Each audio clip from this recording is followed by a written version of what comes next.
begin tonight. I want you to do something for yourself. Something small, and kind, and entirely yours. Take one long, slow breath in through your nose. Let your belly rise first, then your chest. Hold it gently at the top, just for a heartbeat. Inhale. And now release it. All of it. Let it fall out of you like a wave retreating from the shore, unhurried, unforced, completely natural. Exhale. Feel your shoulders drop. Feel the space between your eyes soften. Feel the small, tight places in your jaw, your neck, your hands. Let them unclench, just a little. Just enough. You have done enough today. You have thought enough, decided enough, moved enough. Whatever wasn't finished will still be there tomorrow, and tomorrow's version of you will know what to do with it. But right now, in this moment, there is nowhere to go and nothing to solve. Inhale. Tonight is yours. This hour, these quiet, unhurried minutes, belong entirely to you. No clocks. No lists. No one asking anything of you. So settle in, wherever you are. Let the weight of your body press gently into the surface beneath you. Feel how it holds you. How it has always been holding you, quietly, without any need for your attention. Exhale. Close your eyes, if they aren't already. And let yourself arrive here, gently, without effort, without rush. If this kind of story brings you peace tonight, I would be so glad if you subscribe to this channel. New stories arrive every week, soft, slow, and always waiting for you, whenever the world feels too loud. Now, let us begin. There is a road that exists at the very edge of the known world, not on any map, not marked by any sign, that appears only to those who have forgotten, for far too long, what it feels like to stand still. Our traveler found it on a Tuesday evening in autumn, at the precise moment when exhaustion had become so complete, so total, that it had turned into something almost peaceful. They stood at a crossroads they did not remember choosing, with a bag that felt heavier than it had any right to be, and lungs that seemed to have forgotten how to breathe all the way down. Inhale. Their name does not matter. What matters is this: they had been moving for a very long time.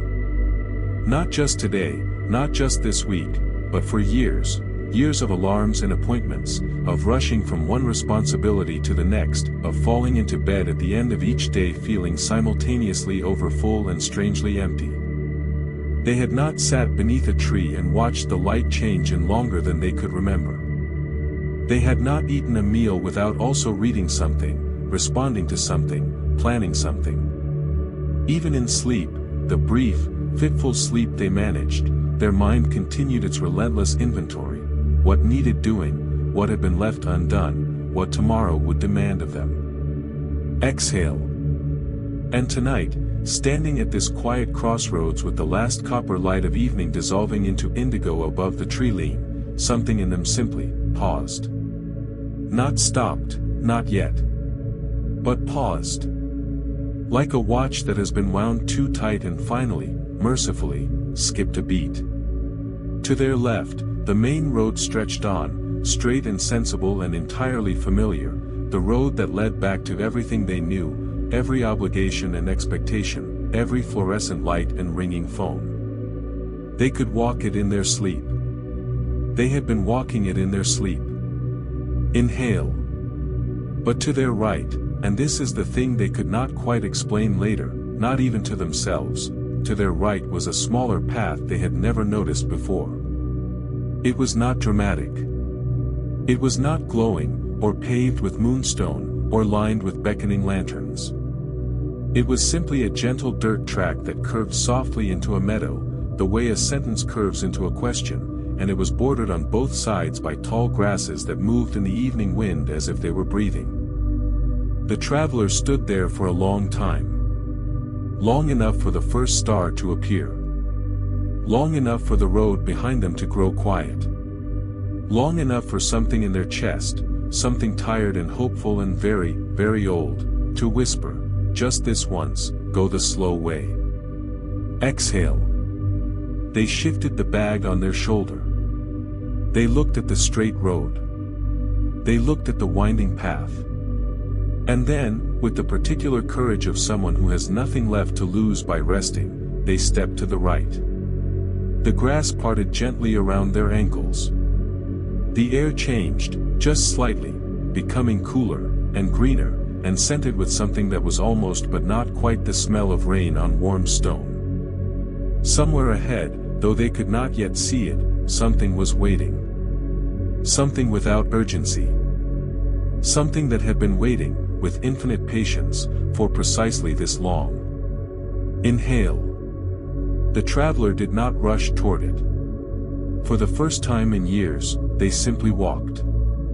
Each step was a little slower than the last. Each breath was a little deeper. The tight band across their shoulders, the one they had stopped noticing because it had always been there, loosened by a single degree, and that single degree felt like putting down a stone they had been carrying so long they had mistaken it for part of their own body. Exhale. Above them, the sky deepened from indigo to violet. Below them, the path was soft with old moss and the accumulated gentleness of many unhurried footsteps.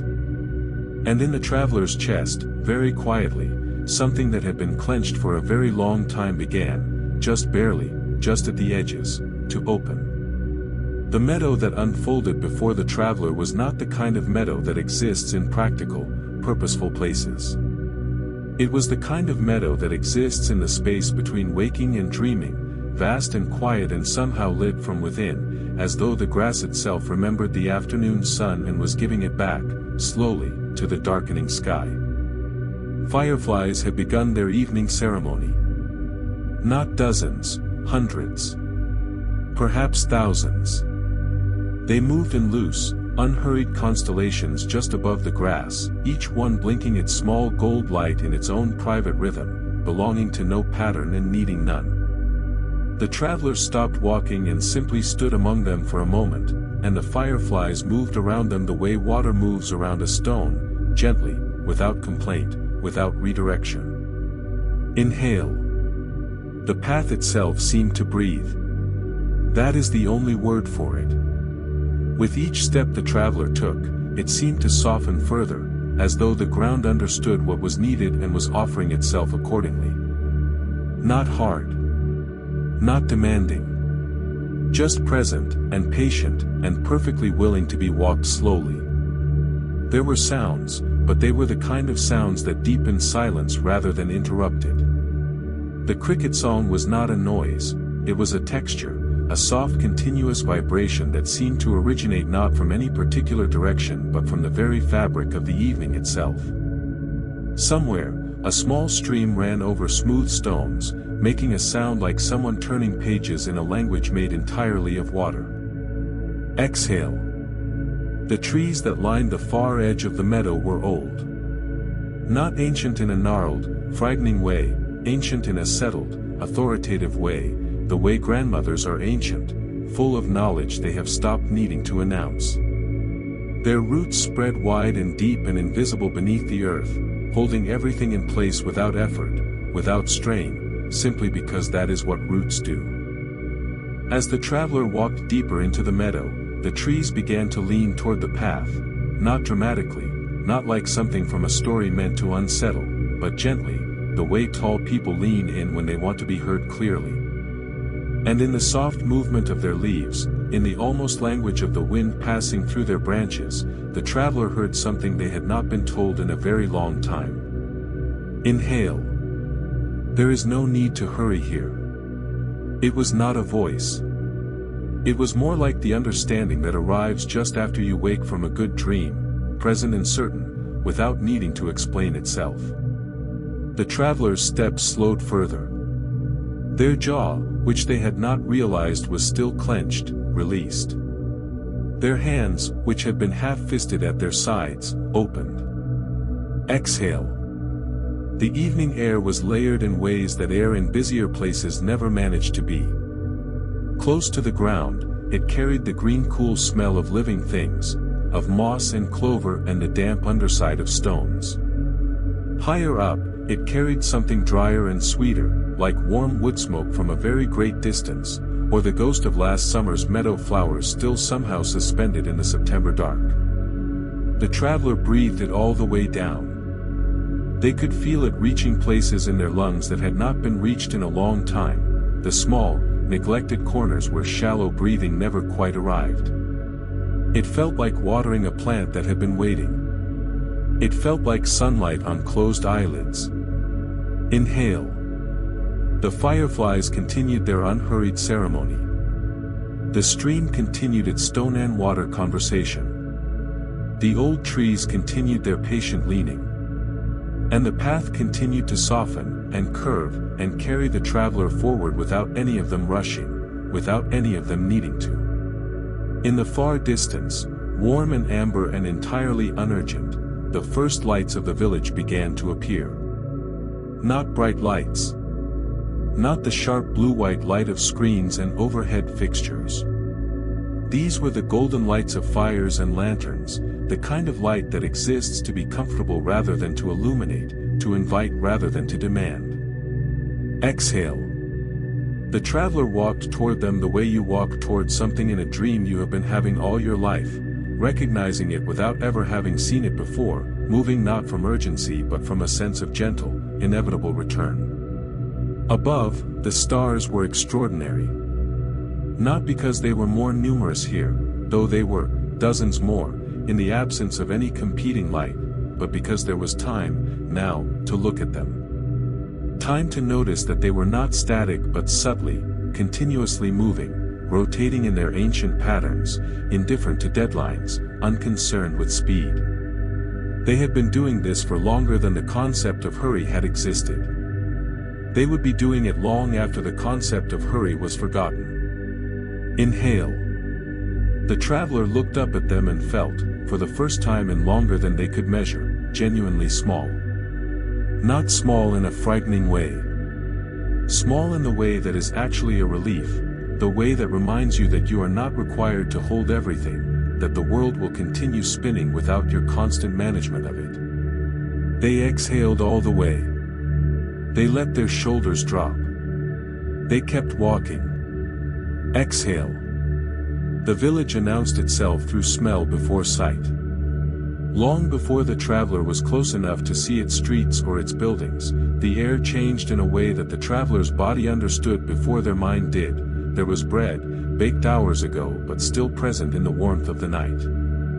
There was wood smoke, rich and clean. There was something herbal, rosemary, or thyme, or the memory of time, drifting from some small kitchen garden tucked against a stone wall. It smelled, the traveler thought, like arriving. Inhale. The village was small. Not in a cramped way, in a considered way, as though it had grown to exactly the size at which a place could remain intimate, where everyone had enough without anyone having too much, where the paths between houses were narrow enough that two people walking toward each other would have to acknowledge one another. Would have to slow, and incline their heads, and exist briefly in the same pocket of warmth. The buildings were made of old pale stone that had absorbed so many years of afternoon sun that they seemed to glow faintly amber even now, in the deep evening, long after the sun had gone. Their windows were yellow with firelight and candlelight, not the steady, uniform illumination of electric bulbs, but the soft, variable warmth of flames, which moved and breathed and gave the impression that something alive was inside each room, looking out. Exhale. There were no clocks. The traveler noticed this gradually, and then all at once. On the walls of the buildings there were no clocks. In the small square at the center of the village, a quiet, cobblestone space with a low stone fountain at its center, the water moving slow as honey, there was no clock tower. There were no digital displays showing the hour. No chimes to mark the quarter hour. Time here, it seemed, was not a thing that needed marking. It was simply a river you were in, moving gently, and it would carry you forward without any need for measurement. Inhale. People moved through the village with a quality of motion the traveler had almost forgotten existed, without urgency. A woman carried a basket of something wrapped in cloth, walking along the edge of the square with the unhurried stride of someone who knows exactly where they are going and is in no rush to be somewhere else before they get there. Two old men sat on a low bench near the fountain, not talking, just sitting, existing in the comfortable silence of people who have long since passed the need to fill every quiet moment with noise. A child ran, but even the running was different here, the way children run when they are running purely for the joy of running, not running toward anything in particular, not running late. She ran in a loose spiral around the fountain, arms out, face turned up to catch the breeze, then slowed to a walk without being asked, as though her body simply knew it had had enough of speed for now. Exhale. A cat sat on a windowsill and observed the traveler's arrival with the complete serenity of an animal that has never once in its life wondered whether it was doing enough. Its eyes, half-lidded in the lamplight, held the particular wisdom of creatures who understand that the present moment is not a waiting room for some future moment, it is, itself, the thing. The traveler stood at the edge of the square and felt something shift inside them. It was subtle, like the difference between a room before a fire is lit and the room 5 minutes after, same room, but entirely different quality of air, of possibility, of welcome. Something that had been braced, somewhere deep in their chest, began very cautiously to unbrace itself. Inhale. The cobblestones beneath their feet were worn smooth by the passage of many unhurried years. The fountain murmured to itself in the center of the square. The lamplight fell warm and amber across every stone surface, every wooden lintel, every sleeping flower in every window box. No one here was rushing. No one here appeared to be worried. Not because there was nothing to worry about, but because worry, in this place, seemed to have been set down somewhere a long time ago, in the way you set down a bag when you finally arrive home, and left there, and gradually forgotten. Exhale. The traveler let out a breath so long and so complete that it surprised them. They had not known they were holding it. They had not known how many such breaths they had been suppressing, one after another, for months, for years, keeping themselves tightly contained against the possibility of simply letting go. In the village square, the fountain murmured. The lamplight breathed. The cat watched from the windowsill, entirely unconcerned. And the traveler stood in the middle of it all and felt, for the first time in a very long time, that it might be safe to arrive. Inhale. The old woman was waiting on the step of a low stone house at the far edge of the square, as though she had always intended to be there at precisely this moment. She was not watching for the traveler, she was simply sitting, with the kind of complete physical ease that only comes to people who have made a long peace with their own bodies, watching the lamplight on the water and humming something low and melodic that had no particular beginning or end. She was very old. Old in the manner of certain trees and certain mountains, not diminished by age, but concentrated by it, as though all the unnecessary things had been gently removed over the decades until only the essential remained, and what remained was remarkable. Inhale. She looked up when the traveler approached, not startled, not performing surprise, simply present. Her eyes were the particular shade of gray that very dark eyes become when they have looked at enough of the world to stop needing to claim any of it. They were kind and deeply attentive, and they looked at the traveler the way very few people are ever looked at, as though what they saw was enough, and more than enough. "You look," she said, in a voice that moved slowly and with great intention, the way stream water moves around large stones, as though you have been carrying something for a very long time. Exhale. The traveler opened their mouth to deny it, the way they always denied it, and found that the words were not there. Just a long silence, and then, quietly, yes. The old woman nodded, as though this was not sad news but simply accurate news. She rose from her step, not with the difficulty of someone fighting gravity, but with the slow deliberateness of someone who has stopped fighting anything at all, and held open the door. "Come in," she said. There is tea. Inhale. The inside of the house was everything the outside had promised. Stone walls, low and warm. A fire in a small hearth that had clearly been burning all day and had no intention of stopping. Shelves crowded with books and clay pots and small objects that had clearly accumulated over the course of a long life, each one holding a story that only required the right question to release. The ceiling was low.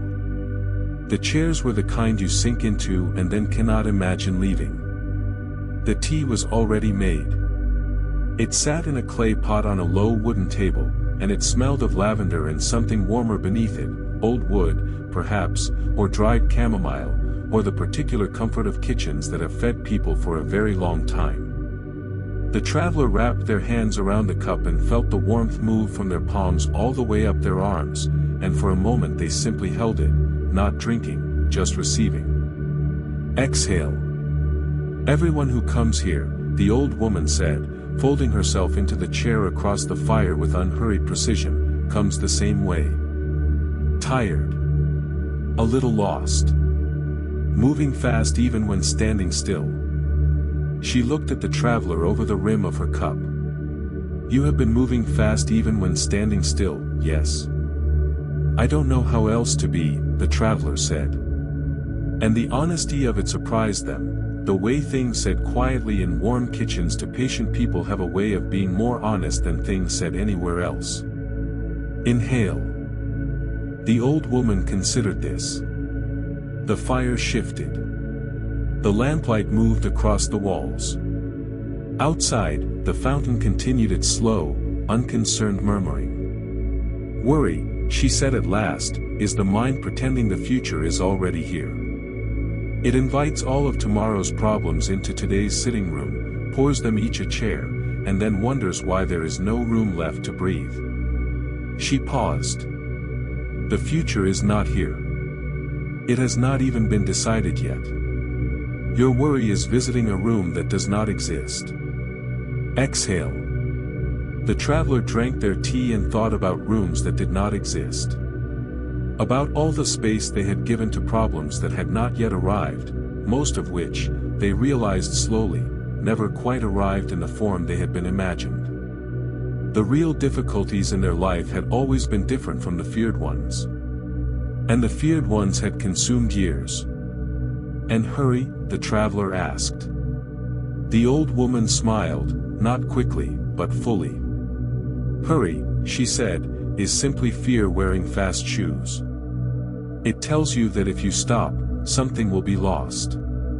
But what it never mentions is what is already being lost, every moment you keep running.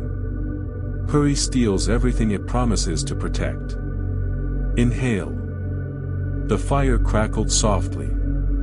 The lavender in the tea rose gently in the steam. The traveler sat back in the deep chair, and felt for the first time the precise and honest weight of their own exhaustion, not as something shameful or weak, but as evidence of how much they had tried, and for how long, and how completely they had forgotten to rest.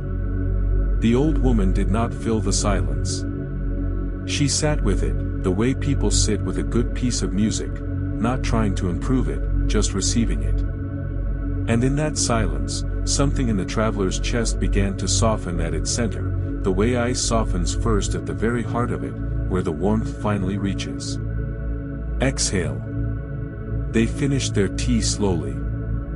Then they held the empty cup for a while, feeling the last warmth leaving it. And outside, the village night continued its unhurried passing, the stars turned their slow and ancient circles, and the fountain spoke its one long continuous sentence to the empty square, punctuated only by the sound of one traveler, finally learning, after a very long time, how to simply sit.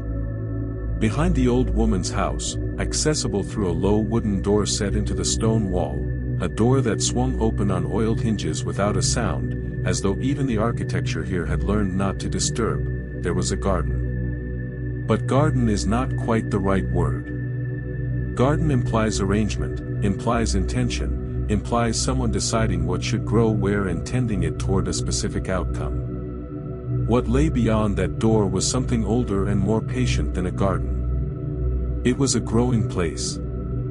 A place where things were allowed to become themselves, without interference, without urgency, without agenda. Inhale. The traveler stepped through the door and stopped. The night here was different from the night in the square, deeper, somehow, and more textured, as though the darkness between the plants had a quality of its own, a kind of soft density that you could feel against your skin. The air was cooler and damp, carrying the deep green smell of things that grow at night, that do their best work in the absence of the day's noise and heat. Moonflowers were blooming along the low stone wall. They were white, pure, absolute white, the kind that seems to generate its own soft light, and they were opening. Not all at once, not in a rush to be opened before the night passed, but one petal at a time, each one unfolding with a slowness that was almost audible, like the very first notes of a song played so slowly you can hear the space between them. Exhale. The traveler sat down on a low wooden bench that had been worn smooth by many years of sitting and watched a single moonflower open. It took a very long time. They did not check the hour. They did not think about what they should be doing instead. They simply watched, the way the inner petal curved outward, then paused, then continued, the way the whole flower seemed to breathe itself open, unhurried, unhesitating, answering only to whatever internal knowing told it, now. Now is the moment. Not before. Not after. Now. There were other plants in the garden, crowded softly against one another without competition. Lavender that had gone leggy and silver in the moonlight. Rosemary and thick, fragrant bushes that released their smell when the night breeze moved through them, sharp and clean and ancient. Night-blooming jasmine on the far wall, its white flowers so small they were nearly invisible, its scent so large it filled the entire garden like a slow tide. Inhale. Nothing here competed. This is what struck the traveler most deeply, sitting in the breathing dark of the growing place, listening to nothing in particular and everything at once. The lavender did not strain to be taller than the rosemary. The moonflower did not rush to beat the jasmine to fullness. Each thing simply grew at its own pace, in its own direction, toward its own particular expression of itself, and the result was not chaos but a kind of profound, unrepeatable harmony. The traveler thought of their own life, briefly and without urgency, the relentless comparison, the constant measuring of their own progress against everyone else's, the sense that they were always slightly behind some imaginary schedule that no one had ever actually shown them. They thought of it the way you think of something from a great distance, able to see its shape clearly, able to understand it, too far away to be inside it. Exhale. A moth arrived. It was large and pale, the color of old linen, the color of cream left in the sun, and it flew with the particular unhurried purpose of a creature that has never been told that its flight path was inefficient. It circled the moonflower once, twice, 3 times, each circle slightly smaller than the last, until finally it landed on the outer petal and folded its wings with the quiet satisfaction of something arrived. The traveler's breathing had slowed, they noticed, without their having done anything to slow it.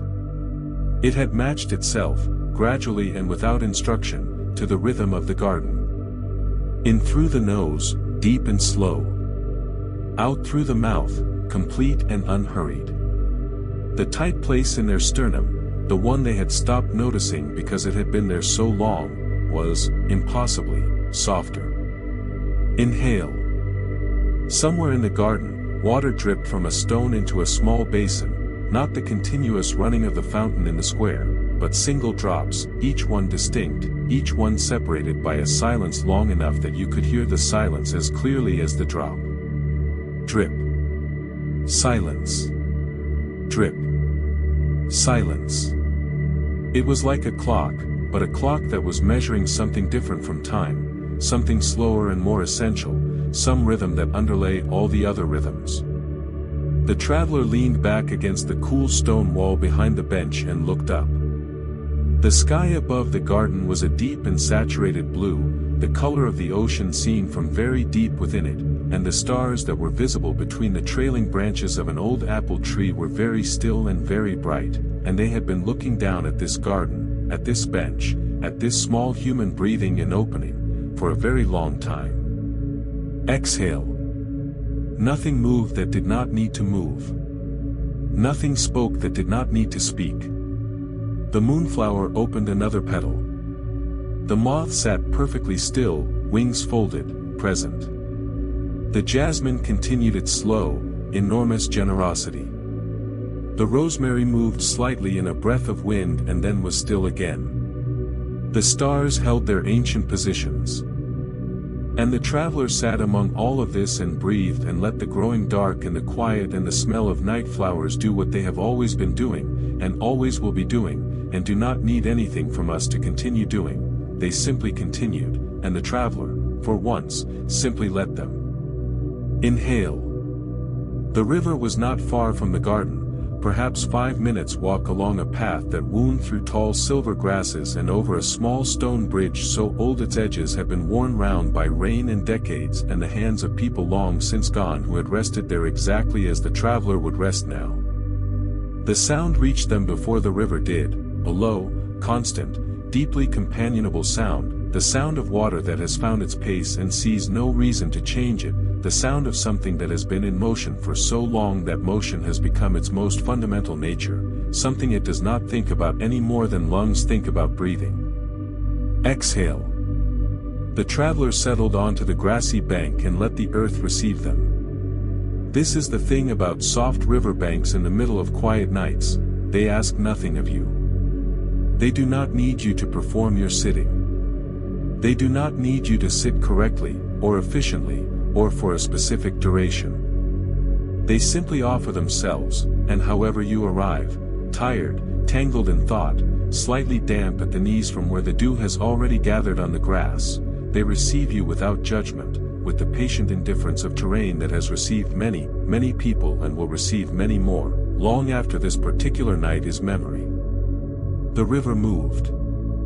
Leaves floated on its surface, not rushing, not struggling, not trying to reach the far bank any faster than the water carried them. They turned in slow, languorous circles where the current eddied against the near bank. They bumped gently against the exposed root of a willow tree and then swung free and continued downstream. They did not resist. They did not insist. They went where the river took them, and the river took them gently. Inhale. The traveler watched this for a long time. Long enough for their thoughts, which had been clustered and tangled and layered in the way thoughts get when they have been left unattended for too long, to begin, very gradually, to separate. Not to be solved. Not to be organized or addressed or put in any particular order. Simply to surface, one at a time, and float. There was the thought of the deadline they had been worrying about for weeks. They watched it surface, turn slowly in the current of their mind, bump gently against the shore of their awareness, and then continue on. It was still there. It had not dissolved. But it was moving now instead of stuck, and moving things feel less absolute than stuck things. Exhale. There was the thought of the conversation they'd been dreading. There was the thought of all the things they hadn't done well enough, recently, and not so recently. There was the thought of the future, which as the old woman had said was not yet here, which arrived in their mind wearing the costume of the present and demanded to be treated as such. They watched each thought surface, float, and move downstream. Not suppressing them. Not following them. Just watching them go, the way you watch clouds from a comfortable chair. You do not grab them, you do not mourn them when they pass beyond the horizon. You simply watch. Inhale. The river moved. It had been moving since long before the traveler arrived, and it would be moving long after they left, and it did not rush and it did not stop and it did not worry about where it was going because the river knew, in the way that rivers know things, which is without language, without thought, simply in the flow of itself, that it was always already arriving. A frog sang somewhere on the far bank. then stopped. Then sang again. The willow trailed its fingers in the current with the absent-minded pleasure of someone who has nowhere to be and nothing to keep their hands busy and is entirely happy about this. The stars moved their slow rotation above the water, and the water reflected them back, not perfectly but approximately, blurred and beautiful, the way memories are blurred and beautiful, not the thing itself, but the feeling of the thing. Exhale. The traveler lay back on the bank. The ground was cool and very slightly damp, and it smelled of green growing things and wet clay and the particular richness of earth that has been lived in and turned and fertilized by many autumns. The grass pressed against the back of their neck. The sky opened above them, enormous and unhurried. They thought about the last time they had done this, simply laying on the ground and looked at the sky. They could not remember. They could remember being a child and lying on their back in a field and feeling the world turning beneath them, and feeling perfectly content to be small in it, and not knowing that this feeling was something they would one day need to be taught again. Inhale. The river moved. The stars moved. The traveler's chest moved, up and down, doing the only thing it had ever needed to do, the only thing that was ever actually required of it, just this. Just breath. Just the slow, patient continuation of being alive. You do not have to earn rest. This thought arrived without drama, without announcement, as though it had been waiting politely at the edge of the traveler's mind for the right quiet moment to step forward. You do not have to earn this. You do not have to have completed everything, resolved everything, done enough of everything. You are allowed to rest because you are alive, and being alive is sufficient reason. Exhale. The river agreed, in its low and continuous voice. The ground beneath the traveler agreed, holding them up with the same effortless generosity with which it had always held everything. The night agreed, wrapping itself around them with the unhurried warmth of something that has no agenda but comfort. The traveler closed their eyes. Their breathing deepened. Their hands uncurled from where they had been lightly fisted against their thighs, and lay open now on the grass, palms up, fingers loose, receiving. Inhale. The child appeared on the riverbank the way children appear in good dreams, simply there, without preamble, as though they had always been there and the traveler had only just learned how to see them. She was perhaps 7, or perhaps ageless in the way that certain children are ageless, the ones who have not yet been taught to be anxious about time, who live fully inside each moment the way water lives fully inside a glass. She was holding a jar. It was an ordinary jar, the kind that once held jam or pickles or something practical and was now repurposed for something far more important, and she was holding it up toward the sky with both hands, turning it slowly, as though she were trying to catch something in it that the traveler could not quite see. Inhale. What are you catching? The traveler asked. The child did not look away from the jar. Moonlight, she said, with the complete straightforwardness of someone stating an obvious fact. It's slow enough to catch if you turn the jar at exactly the right speed. Too fast and it spills. Too slow and it doesn't go in at all. Exhale. The traveler considered this. Does it work? They asked. The child turned the jar slightly and then held it still, tilted at a particular angle toward the moon. Sometimes, she said. But the trying is the best part. She sat down on the bank beside the traveler with the sudden, complete collapse that children use in place of a more gradual lowering, and set the jar between them. In the dim moonlight, it might have held moonlight. Or it might have held nothing at all. It was, the traveler decided, both. Inhale. They sat together for a while without talking. The child seemed entirely comfortable with silence in the way that children are comfortable with things they have not yet learned are supposed to be uncomfortable. She swung her feet above the water. She watched the current. She hummed something that was not quite a song but had the shape of one. Do you know how many stars there are? She asked eventually. A lot, the traveler said. More than that, the child said seriously. But counting them is the wrong thing to do with them. She pointed upward. You have to just look at them. If you start counting, you stop seeing them. Then they're just numbers. Numbers aren't interesting. She paused. Stars are interesting. Exhale. The traveler looked up at the stars and tried, for a moment, to simply see them without counting or categorizing or placing them in any kind of useful context. It was harder than it should have been. Their mind kept reaching for a framework, a purpose, a point. But gradually, slowly, and with the patient assistance of the child's complete lack of such urgency sitting beside them, they began to just look. The stars were remarkable. They were not just numerous or bright, they had depth, a quality of dimensionality that you could only perceive when you stopped processing them and started receiving them. Some were close. Some were so far away they were barely light, just the shadow of light, the memory of light, something that had left its source before the concept of a traveler had ever existed and was only now arriving. Inhale. The child laughed at something, not at anything in particular, or maybe at everything in general, or maybe at nothing, which is perhaps the best kind of laugh there is. It was a soft, unself-conscious sound, like water finding a new way through stones, and it loosened something in the traveler's chest that they had not known was still there to loosen. You've been very serious for a long time, the child observed, without accusation, without sympathy, just as a piece of information. Yes, the traveler said. Is it working? Exhale. The traveler thought about this for a moment. Really thought about it, not the reflexive defensive thinking, but the honest kind. No, they said. Not really. The child nodded, as though this confirmed something she had suspected.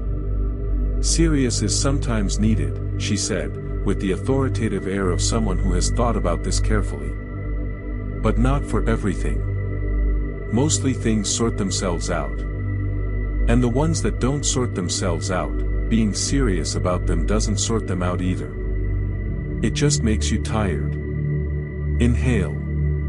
The traveler looked at this child and felt something that was not quite laughter and not quite tears but was somewhere in the vicinity of both, the feeling of something true arriving in a form so simple that it could only have come from someone who had not yet learned to complicate it. They sat together in the light of the moon and the slow reflection of the river, and the child held her jar and the traveler held their slowly opening heart, and the stars continued their ancient and uncountable performance above them both, requiring nothing, offering everything. Exhale. Eventually the child stood up, suddenly, completely, the way she had sat down. She picked up her jar with both hands and held it up one more time to the sky, tilted it precisely, and then hugged it to her chest with a look of satisfied completion. Good night, she said simply, and walked back into the silver grass as easily as she had appeared from it, and the river moved, and the stars stayed, and the traveler smiled, genuinely, completely, for no particular reason at all. Inhale. On the far side of the village square, in a low building with a wide chimney that breathed a continuous thread of sweet-scented smoke into the night sky, the baker was working. She had been working for hours already, since the deep watches of the night, since the hour when the village was at its most still and the dark was at its most complete, and she would continue working until morning arrived and her work was ready for it. She was a wide, warm, unhurried woman with flour on her forearms and a particular quality of stillness about her that was not the stillness of inactivity but the stillness of someone entirely absorbed in something they love. She moved around her kitchen the way a musician moves during a piece of music they have played 10,000 times, without thinking about the movements, which had long since moved from mind to body, which lived now in her hands and her arms and the slope of her shoulders. Inhale. The traveler found the bakery door standing open, not an invitation, not a sign, just the way the baker preferred to work, with the night air coming in and the warm bread air going out, the two meeting and mixing in the doorway in a way that was, the traveler thought, one of the most welcoming smells they had ever encountered. "Come in, if you like," the baker said, without looking up from the dough she was working, her hands moving in long, even, rhythmic strokes that were deeply satisfying to watch. "There's a stool by the window. Sit, if you like. Watch, if you like. Talk, if you like. None of it is required. Exhale." The traveler sat on the stool and watched the baker work. The dough was soft and pale and yielded to her hands with a quality that seemed almost alive. Because it was alive, the traveler realized, it was full of living things, making their slow and invisible work, creating from nothing the architecture of something nourishing. "How long does it take?" the traveler asked. "The bread. The good bread. All night." The baker turned the dough and pressed into it again, steady and unhurried. "I start the levain in the afternoon. That's just flour and water and the living things in the air that settle into it and begin to work. Then it rises. Then I shape it. Then it rises again. Then it bakes. Each step takes as long as it takes. Inhale. What happens if you rush it?" The baker smiled, not looking up. "Then you get bread. But not good bread. The crust is wrong. The crumb is too tight. It doesn't have the depth of flavor that comes from the long cold rise, from letting the living things do their work at their own pace." She paused, pressed her palm flat against the surface of the dough, testing it in some way the traveler did not have the vocabulary to interpret. "You can't hurry fermentation. You can't hurry the thing that makes bread actually nourishing instead of just filling. It needs time. It insists on time. Exhale." The oven was warm, not just warm, but the deep, all-encompassing warmth of something that has been burning for hours, a warmth that had soaked into the stones of the wall and the wood of the ceiling and the very air of the room, so that sitting in the bakery was like sitting inside the concept of warmth itself. The traveler felt it on their forearms, their face, the back of their hands. They felt it moving into the places that were still tight, still braced, and very gently releasing them. "Do you ever wish it was faster?" the traveler asked. The baker considered this with the same seriousness she gave everything. "Sometimes, when I'm tired. But then I think, faster for whom? Who would benefit from bread that hadn't taken its proper time? Not the person eating it. Not me. Not the bread." She shaped a loaf with two swift, practiced movements and set it in a cloth-lined basket to rise. Speed is good for things that are only meant to be done. Slowness is good for things that are meant to be good. Inhale. The traveler sat with this. The oven breathed its warmth. The dough rose at its own imperceptible pace. The night outside the open door continued its deep and starlit passing. "The dough knows when it's ready," the baker said, half to the traveler, half to herself. "I've been doing this for 40 years and I still check it. I still press my finger in and watch whether it springs back or holds the print. I still listen to the crust when the loaves come out, it sings if it's right, this particular crackle that sounds like satisfaction. You learn to listen for it." She looked up at the traveler then, directly, for the first time. "The dough knows. And so do you.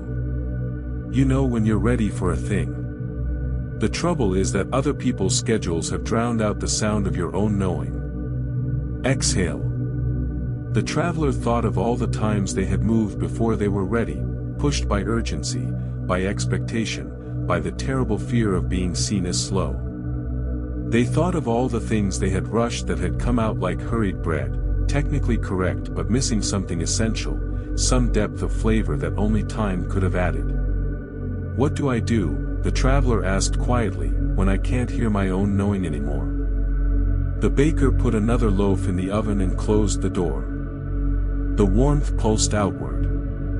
"You sit somewhere quiet," she said simply, "and you wait.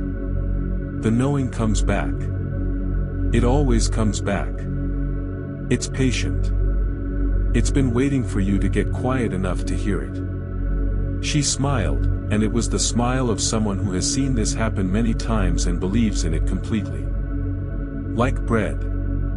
It rises when the conditions are right. Make the conditions right. Inhale. The traveler sat in the warm bakery until the first loaf was done.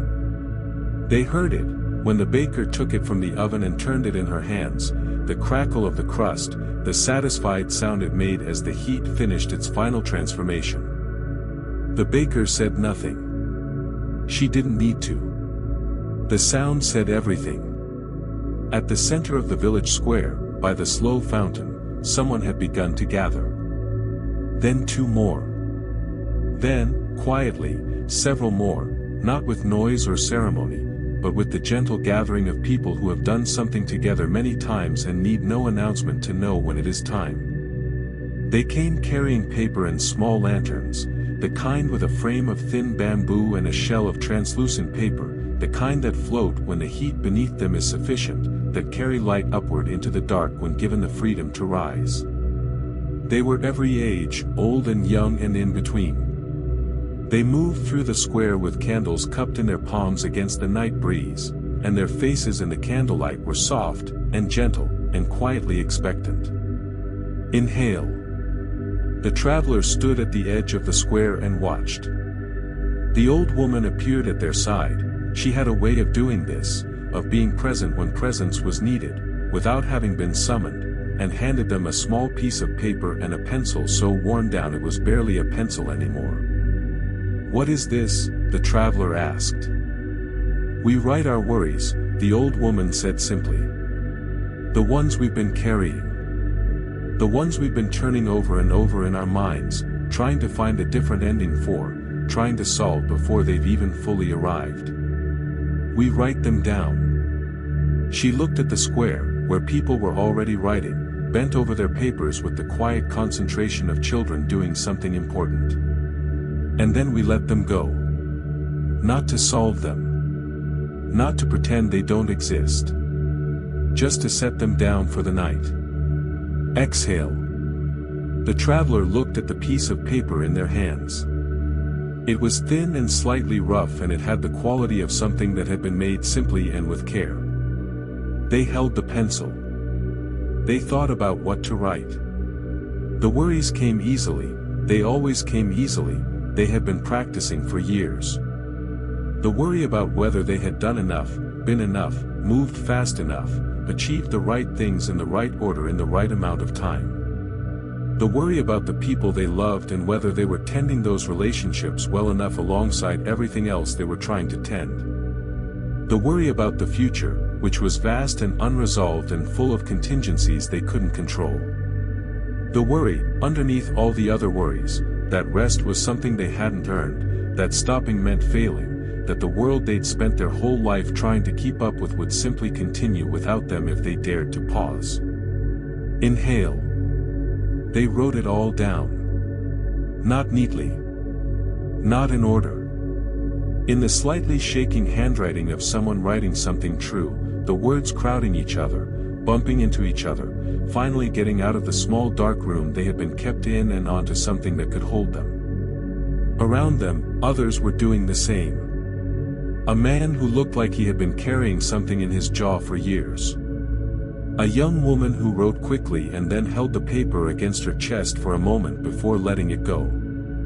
An old man who wrote for a long time, then read it back to himself, then wrote more. No one looked at anyone else's paper. No one needed to. Everyone knew. Exhale. When the traveler was done, the old woman showed them how to fold the paper into the lantern, tucking it beneath the small fuel cell at the base, so that when the lantern was lit, the paper would be consumed by the same warmth that gave the lantern its lift.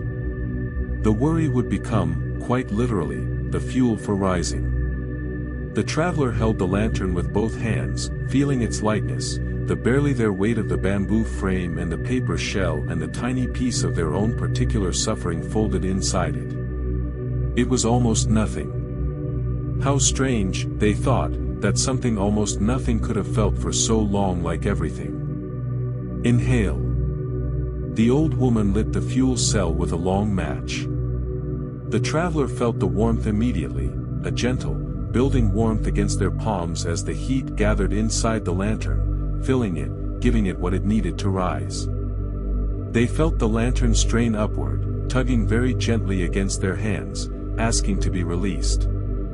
Around the square, other lanterns were already rising. Slowly, unhurried, they lifted from the hands of the people who had released them and climbed into the dark sky above the village, amber and gold and warm, moving together and yet each one distinct, each one carrying its own particular cargo of worry upward into the vast and patient night. Exhale. The traveler let go. They felt it, the exact moment the lantern left their hands. They felt the loss of its warmth. They felt the brief clenching resistance of the part of them that wanted to hold on, that had been holding on for so long that holding on had begun to feel like the only option. And then they felt, a half-second later, the opening that came after release, a widening in the chest, a loosening of the long tight bands around the ribs, a breath that went in further than any breath had gone in a long, long time. Inhale. They watched their lantern rise. It climbed steadily, with neither urgency nor hesitation, joining the slow constellation of other lanterns already gathered above the rooftops.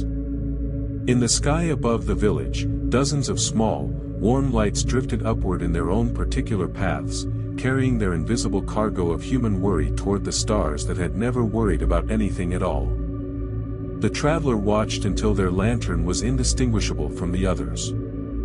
Until all the worries were indistinguishable from one another, and all of them were indistinguishable from the stars, and all of it was beautiful, and all of it was moving, and none of it was stuck anymore.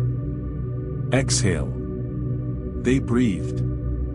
They breathed again. Each breath was a little deeper than the last, reaching a little further into the space that was now, somehow, available.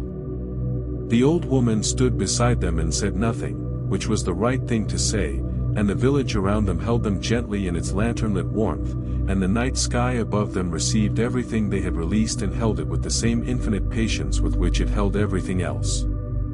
The room was at the top of a narrow staircase in a small house on the quietest street in the village, a street so quiet that even the cobblestones seemed to be sleeping, each one fitted perfectly against its neighbors, resting in the patient way of stones that have been resting in place for a very long time and see no reason to change. The old woman led the traveler there without speaking. There was nothing that needed saying. The staircase was warm and narrow and smelled of old wood and beeswax and something that might have been lavender or might have been the memory of lavender, and the stairs did not creak, or if they creaked, the sound was so gentle it was indistinguishable from the natural voice of the house settling into the night the way people settle into chairs. Inhale. The door to the room was already open. Soft, warm light spilled from it into the hallway, not the steady light of a lamp, but the variable, breathing light of a single candle burning in a glass on the bedside table. It moved slightly in the air disturbed by the opening door, and then steadied, and the light it cast was the color of late honey, the color of the inside of a closed eye in afternoon sun. The room was not large. It was exactly the right size, large enough to contain a bed, a window, a table, a chair, and the particular quality of spaciousness that small rooms have when they are thoughtfully arranged.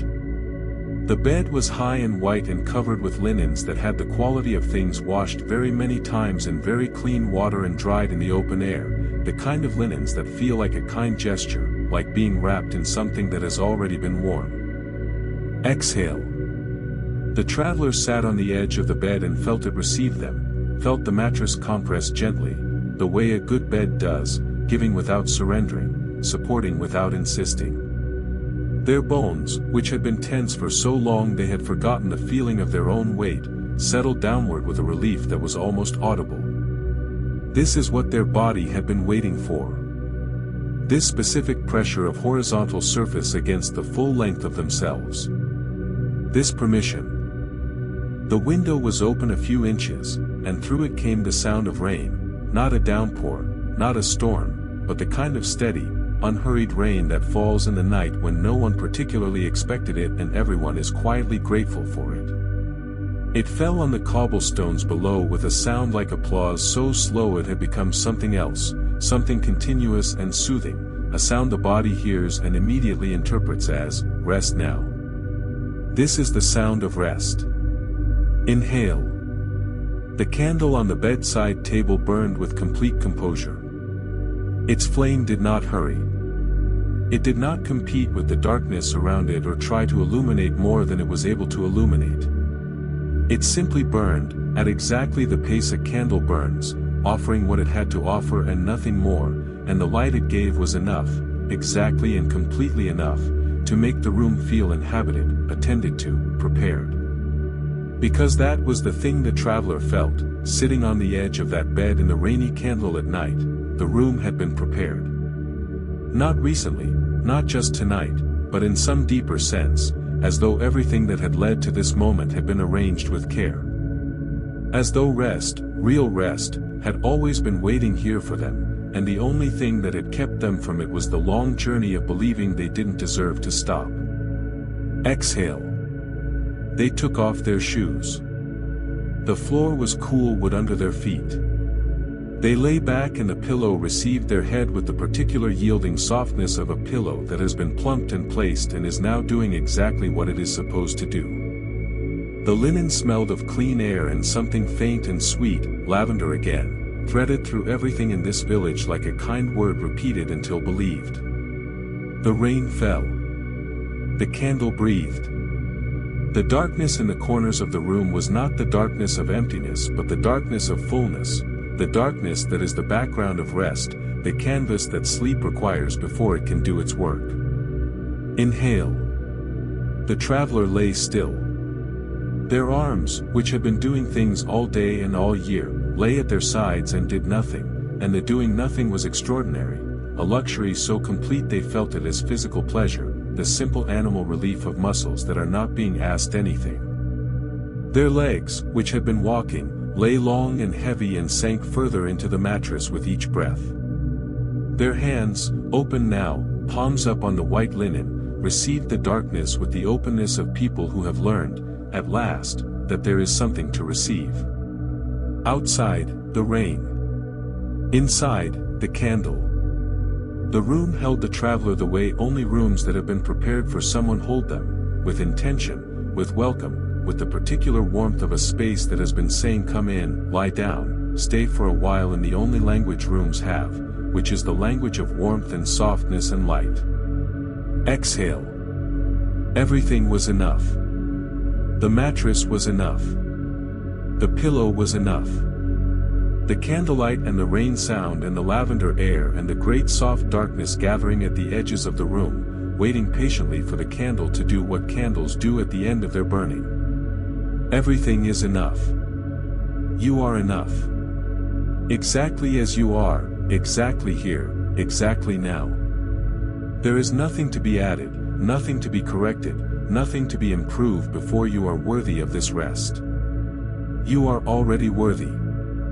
You have always been worthy. Inhale. The candle has burned low.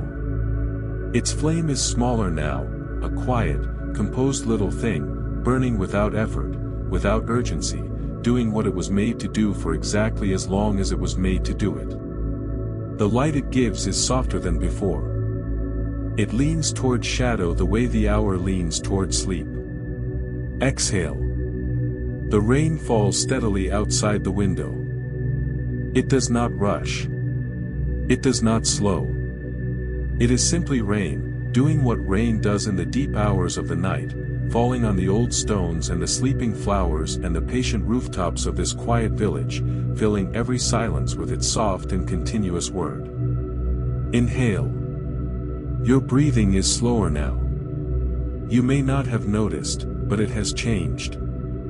Somewhere between the river and the garden and the lantern ceremony and this white room, your breathing found a pace that belongs to sleep, deeper, slower, a tide going out. Exhale. There is nothing left to carry. The things you were carrying, you set them down. One by one, without force, the way you set down groceries when you reach the kitchen, simply because you have arrived, and there is a surface to receive them, and your hands are finally free. Inhale. There is nothing left to decide. Tomorrow, if it has things that need deciding, will bring its own clarity. The decisions will not arrive tonight, and tonight is not the time for them. Tonight is a door closed gently against all of that. Tonight is the room on the other side of that door. Exhale. The traveler's eyes are closed. Or perhaps they are yours. Perhaps there is no difference now, perhaps the traveler has been you for a while, and you have been resting in this story the way water rests in a cupped hand, held, still, perfectly contained. Inhale. The candle burns. The rain falls. The darkness is warm. Exhale. Your hands are open. Your shoulders are down. The mattress holds you. Inhale. You do not need to do anything now. Not one single thing. Exhale. The candle is very low. Its light has narrowed to the smallest, quietest flame, a flame that exists now mostly as warmth, mostly as presence, mostly as the knowledge that something gentle is still burning nearby. Inhale. There is only this moment. And this one. And this one. Exhale. Each one more than enough. Each one complete. Inhale. The rain. The dark. The warmth. The slow, unhurried breath. Exhale. Sleep is very close now. You can feel it the way you feel the edge of water when you wade in slowly, first at the ankles, then the knees, then the waist, then the shoulders, and then the warmth of it closes over you and you are in it and it is in you and there is no difference between the two. Inhale. Let it come. You do not have to reach for it. It is already here. Exhale. The candle gutters once, a single brief flutter of the flame, the briefest moment of smallness, and then steadies. And then, very quietly, goes out. Inhale. The darkness is complete. And the darkness is warm. And the rain falls. And all is well. Exhale.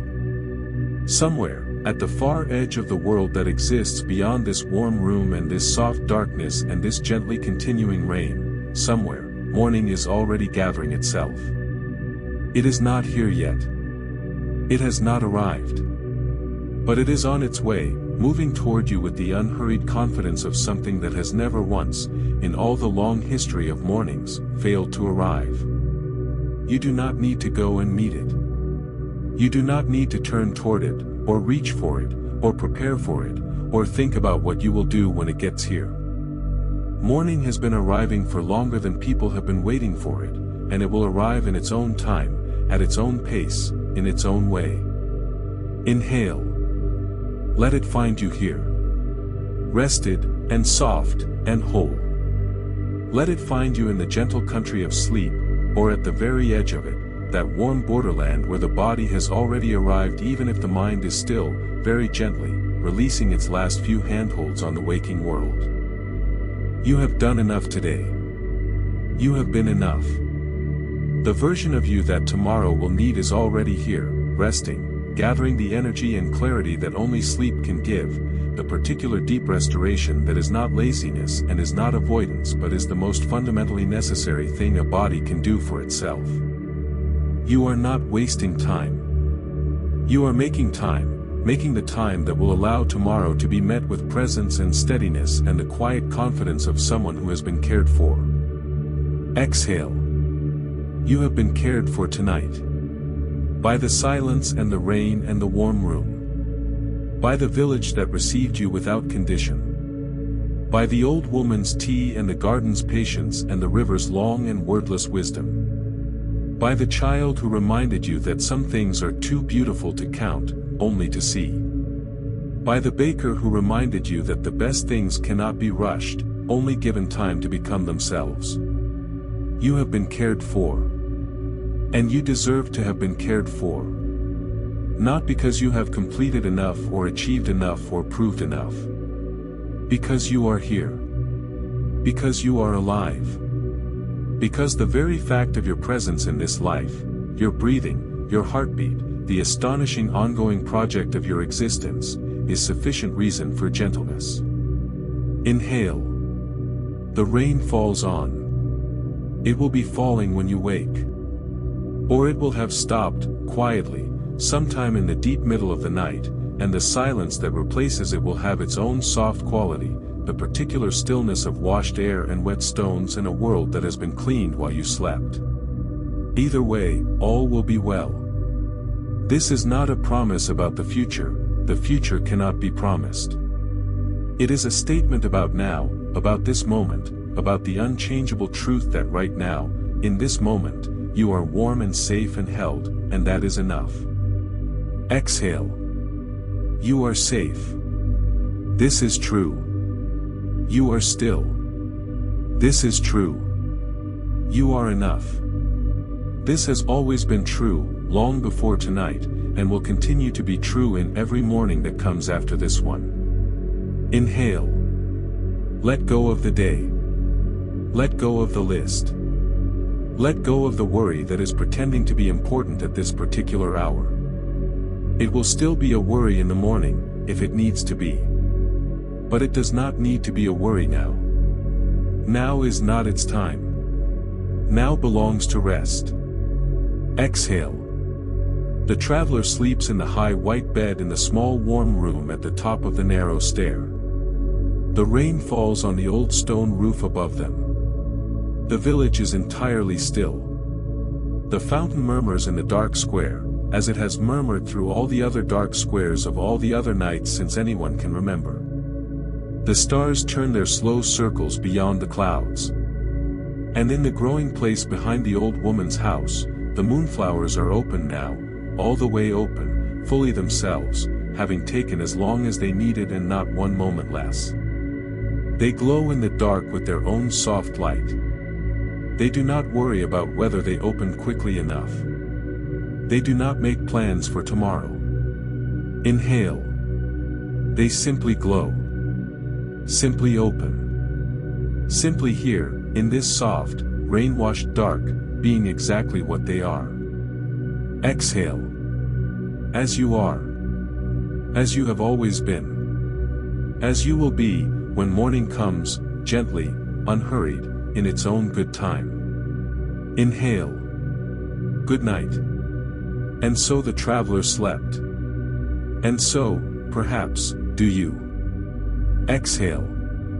If this story brought you peace tonight, if somewhere between the firefly meadow and the moonflower garden and the rising lanterns, you found something soft to rest in, I would be so glad if you shared it with someone you know who needs rest. There are people in your life who are tired. Who are moving fast even when standing still. Who have forgotten what it feels like to simply arrive somewhere. Send this to them. Not as advice. Just as an offering. Inhale. And come back, whenever the world feels too loud. Whenever the hurry and the worry find you again, because they will find you again, that is the nature of the world we live in, come back here. There will always be something slow and gentle waiting. A new story. A new village. A new moonlit path that curves softly into a meadow and doesn't ask anything of you except that you walk it slowly. If you haven't already, consider subscribing. Every week, a new door. Every week, a new quiet room. Exhale. Sleep well. You've earned this rest. You've always been earning it, just by showing up and trying and continuing and breathing. Inhale. Good night.